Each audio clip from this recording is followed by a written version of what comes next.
Ito pa lang yung span bilas, hindi pa nalagyan yung pababa.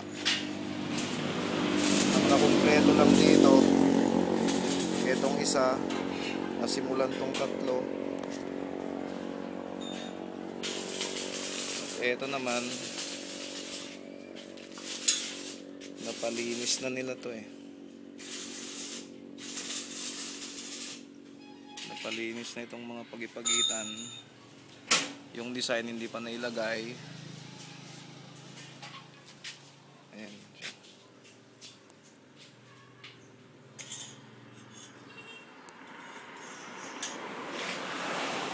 Ikaw na ang bahala bilas kung anong gagawin mo dito.